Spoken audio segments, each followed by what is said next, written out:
ଗୋଟେ ସମସ୍ତେ ଗୋଟେ ପଣା ସଂକ୍ରାନ୍ତି ସ୍ପେଶାଲ ପଣା ବନଉଛନ୍ତି ଆମେ ବନେଇବା କି ନାଇଁ କଣ କହୁଛୁ କୁହ ହଷ୍ଟେଲରେ ତ ଏତେ କିଛି ପସିବଲ ହେଇପାରିବନି ଯାହା ବି ପସିବଲ ହବ ଆମେ ଗୋଟେ ବନେଇବୁ ଓକେ ରେଡି ଚାଲନ୍ତୁ ବନେଇବା ପଣା ସଂକ୍ରାନ୍ତି ସ୍ପେଶାଲ ପଣା ଟିକେ ରମ ସାଙ୍ଗେ ସୋଡ଼ା ନେଇ ଖଟିକି ଆସ କିଛି ଚାଖେଣା ରଖି ଦେଇ ଏକାଠି ବସ ଟିକେ ଭଲ୍ୟୁମ ବଢେଇ ଆଜି ଘୋଘା ହବ ସାରା ରାତିଟା ଖାଲି ଆମ ରୋଳା ଚାଲିବ ସବୁ ଟେନସନ ରୁ ନବା ଆମେ ଛୁଟି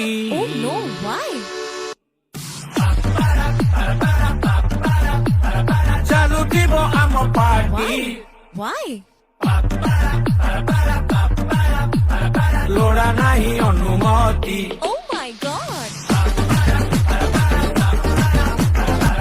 ଚାଲୁଥିବ ଆମ ପାର୍ଟି